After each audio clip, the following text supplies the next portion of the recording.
ഇന്ന് നമുക്കുണ്ടല്ലോ കോവയ്ക്ക വെച്ചിട്ട് തയ്യാറാക്കാൻ പറ്റിയ ഏറ്റവും നല്ലൊരു റെസിപ്പിയാണ്. ഒഴിച്ചുകറി ആയിട്ടാണ്. അപ്പോൾ ചോറിനോ ചപ്പാത്തിക്കോ എന്തിൻ്റെ കൂടെ കഴിക്കുന്നതിനും ഈ ഒരു കറി അടിപൊളിയാണ് കേട്ടോ. തീർച്ചയായിട്ടും നിങ്ങളിത് ട്രൈ ചെയ്ത് നോക്കണം. നോക്കിയിട്ട് എന്നോട് അഭിപ്രായം കമൻറ്റിലൂടെ അറിയിക്കണം. അപ്പം നമ്മുടെ വീഡിയോയിലേക്ക് എല്ലാവർക്കും സ്വാഗതം. പറഞ്ഞ പോലെ 10-12 ചെറിയ കോവയ്ക്ക നമ്മളിവിടെ എടുത്തിട്ടുണ്ട്. അതിൻ്റെ തലയും വാലും ഒക്കെ കളഞ്ഞ് ഇതേപോലെ നമ്മൾ തോരൻ എങ്ങനെയായിരിക്കുന്നത് ആ ഒരു പരുവത്തിലാണ് ഞാനിവിടെ അരിഞ്ഞെടുത്തിരിക്കുന്നത്. വേറൊന്നും കൊണ്ടല്ല, വെന്ത് കിട്ടാനായിട്ട് എളുപ്പമുണ്ടാവുമേ. അപ്പോൾ ഇനി ചട്ടിയിലാണ് നമ്മൾ കറി തയ്യാറാക്കുന്നത്. ഒരു സ്വല്പം മാത്രം വെളിച്ചെണ്ണ ഒഴിച്ചു കൊടുത്ത് ഒന്ന് ചൂടായി വന്ന സമയത്ത് ഇത്തിരി വെളുത്തുള്ളി ചേർത്ത് കൊടുക്കുന്നുണ്ട്. 6-7 അല്ലിയുണ്ട്, നടുകനെ കീറിയിട്ടാണ് ഇട്ട് കൊടുക്കുന്നത്. പിന്നെ വേണ്ടത് ഒരു കുഞ്ഞു കഷ്ണം ഇഞ്ചി കൊത്തിയരിഞ്ഞതാണ്. പിന്നെ പച്ചമുളക്, ഇത് ഇത്തിരി പഴുത്ത മുളകാണ് കേട്ടോ. പച്ചമുളക് എരിവിനനുസരിച്ച് ചേർത്ത് കൊടുക്കാവുന്നതാണ്. ഒരു സ്വല്പം കറിവേപ്പിലയും കൂടെ ഇതിലേക്ക് ഇട്ട് കൊടുക്കാവേ. ഇതെല്ലാം കൂടെ കൂട്ടിയിട്ട് നന്നായിട്ടൊന്ന് വഴറ്റിയെടുക്കാം. ഒരുപാട് ബ്രൗൺ കളറൊന്നും വേണ്ട, ചെറുതായിട്ട് അതിൻ്റെ കളറൊന്നും മാറുന്നിടം വരെ ഇതുപോലെ ഒന്ന് ഇളക്കി കൊടുത്തുകൊണ്ടിരുന്നാൽ മതി. വീഡിയോ കണ്ടുകൊണ്ടിരിക്കുന്ന സമയത്ത് സബ്സ്ക്രൈബ് ചെയ്യാതെ കാണുന്നവരാണെന്നുണ്ടെങ്കിൽ ഒന്ന് സബ്സ്ക്രൈബ് ചെയ്ത് അതിൻ്റെ നോട്ടിഫിക്കേഷൻ ബട്ടൺ ഒന്ന് ഓൺ ചെയ്ത് വെക്കണം. എങ്കിലാണ് നമ്മളിടുന്ന വീഡിയോസിൻ്റെ എല്ലാം നോട്ടിഫിക്കേഷൻ നിങ്ങൾക്ക് കിട്ടത്തുള്ളൂ. കണ്ട് സപ്പോർട്ട് ചെയ്യണം കേട്ടോ. അപ്പം നമ്മൾ അതിനുശേഷം കുറച്ച് കോവയ്ക്ക എല്ലാം കൂടെ ഇട്ട് കൊടുത്തിട്ടുണ്ട്. അതിലേക്ക് ഒരു നുള്ളു ഉപ്പും കൂടെ ചേർത്ത് കൊടുത്തിട്ട് 2-3 മിനിറ്റ് ഇതുപോലെ ഒന്ന് ഇളക്കിയും കൂടെ കൊടുക്കുന്നുണ്ട്. അതെല്ലാം കൂടെ ഒന്ന് യോജിച്ചതിന് ശേഷം പൊത്തി നമുക്കൊന്ന് ആവി കയറാനായിട്ട് വെക്കാം. ഒരു 3/4 വേവ് ആവുന്നിടം വരെ വേണം ആദ്യം നമുക്കിത് തയ്യാറാക്കിയെടുക്കാനായിട്ട്. ഒരു സ്വല്പം വേണമെങ്കിൽ വെള്ളം ചേർത്ത് കൊടുക്കാം, കരിഞ്ഞു പിടിക്കും എന്നുണ്ടെങ്കിൽ. ഇല്ലേലും കുഴപ്പമില്ല കേട്ടോ. അങ്ങനെ നമ്മളൊരു കുറച്ച് നേരത്തിന് ശേഷം ഒന്ന് ആവി കയറിയൊക്കെ ഒന്ന് വന്ന് 3/4 വേവ് ആവുന്ന സമയത്ത് ഇതുപോലെ ഒന്ന് തുറന്ന് ഇളക്കി കൊടുത്തിട്ടുണ്ട്. നല്ല രീതിയിൽ 3/4 വേവോളം തന്നെ ആയി വന്നിട്ടുണ്ട്. ഇനിയിപ്പോൾ ഇതിലേക്ക് നമുക്ക് വേണ്ടത് കുറച്ച് പുളിവെള്ളമാണ്.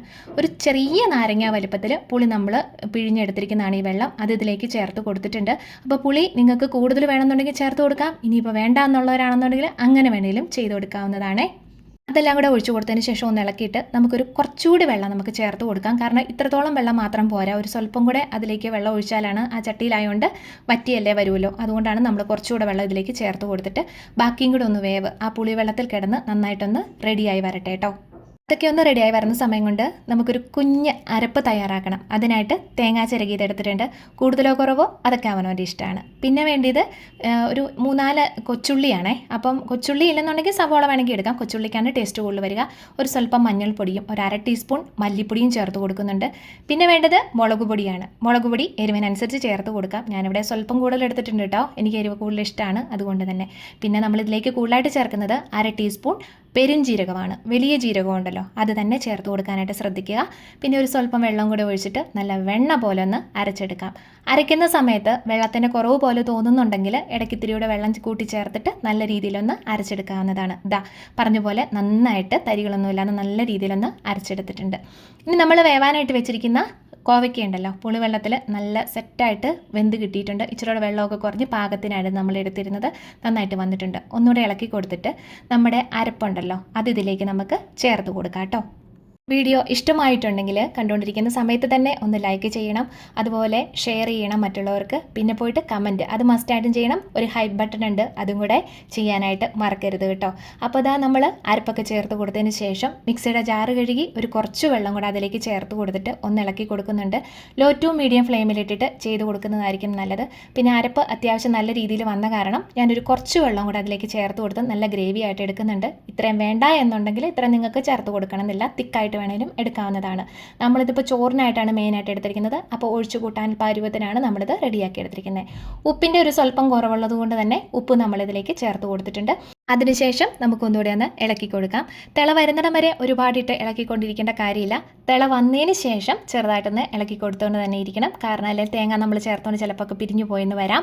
അതുമാത്രമല്ല അതിൻ്റെ പച്ചമണം ഒന്ന് മാറി കിട്ടുക വേണം. അതുകൊണ്ട് ഇങ്ങനെ ഒന്ന് ഇളക്കി കൊടുക്കുന്നത് നല്ലതായിരിക്കും. കാരണം മുളക് പൊടിയൊക്കെ നമ്മൾ മൂപ്പിക്കാതെയാണല്ലോ ഇട്ടിരിക്കുന്നത്, അതുകൊണ്ട് തന്നെ കേട്ടോ. അപ്പോൾ അതെല്ലാം കൂടെ നല്ല രീതിയിലൊന്ന് പാകത്തിന് വന്നിട്ടുണ്ടായിരുന്നു. പച്ചമണമൊക്കെ ഒന്ന് മാറി വന്നിട്ടുണ്ട്. അപ്പോൾ അതറിയണമെന്നുണ്ടെങ്കിൽ ഇടയ്ക്കൊന്ന് ടേസ്റ്റ് ചെയ്ത് നോക്കിയാൽ മതി. അപ്പോൾ നമുക്ക് മനസ്സിലാവും അതിൻ്റെ ടേസ്റ്റ് മാറി വരുന്നത്. ആ ഒരു സമയത്ത് ഒരു സ്വല്പം ഉലുവ പൊടിച്ചത് നമ്മളിതിലേക്ക് ചേർത്ത് കൊടുക്കുന്നുണ്ട്. അതിനുശേഷവും 1-2 മിനിറ്റും കൂടെ ഒന്ന് ഇളക്കി കൊടുത്തോടെ തന്നെ ഇരിക്കുക. ലോ ടു മീഡിയം ഫ്ലെയിമിലിട്ടിട്ട് വേണം ചെയ്തെടുക്കാനായിട്ട്. ഇനിതാ കറിയൊക്കെ ഒന്ന് റെഡിയായി വന്ന സമയത്ത് നമ്മൾ തിളപ്പിച്ച് മാറ്റി വെച്ചിട്ടുണ്ട്. ഇനിയിപ്പോൾ ഇതിലേക്ക് കടുക് പൊട്ടിച്ച് ചേർക്കണം എന്നുണ്ടെങ്കിൽ ചേർത്ത് കൊടുക്കാം, ഇല്ലാതെ വേണമെങ്കിലും നമുക്ക് ഉപയോഗിക്കാവുന്നതാണ്. ഞാൻ എന്തായാലും വീഡിയോയ്ക്ക് ആയതുകൊണ്ട് സ്വല്പം കടുക് പൊട്ടിച്ചൊക്കെ ചേർത്ത് കൊടുക്കുന്നുണ്ട്. സാധാരണ പോലെ തന്നെ ഇത്തിരി ഉള്ളിയും കൂടെ മൂപ്പിച്ച് അതിലേക്ക് ഇട്ട് കൊടുത്തിട്ട് നല്ല രീതിയിലൊന്ന് റെഡിയാക്കിയെടുത്ത് നമ്മുടെ കറിയിലേക്ക് ഒഴിച്ചു കൊടുക്കുന്നുണ്ട്. അപ്പോൾ തീർച്ചയായിട്ടും നിങ്ങൾക്ക് ഇഷ്ടമായെന്ന് കരുതുന്നു. ഒന്ന് ട്രൈ ചെയ്ത് നോക്കൂ. കടുക് പൊട്ടിച്ചതിന് ശേഷം ഇതുപോലെ ഒന്ന് ഇളക്കി എടുത്തിട്ടുണ്ടെങ്കിൽ നല്ല സൂപ്പറായിട്ടുള്ള കറി ആയിട്ടുണ്ട്. വീഡിയോ ഇഷ്ടമായെങ്കിൽ പറഞ്ഞ പോലെ മറക്കണ്ട.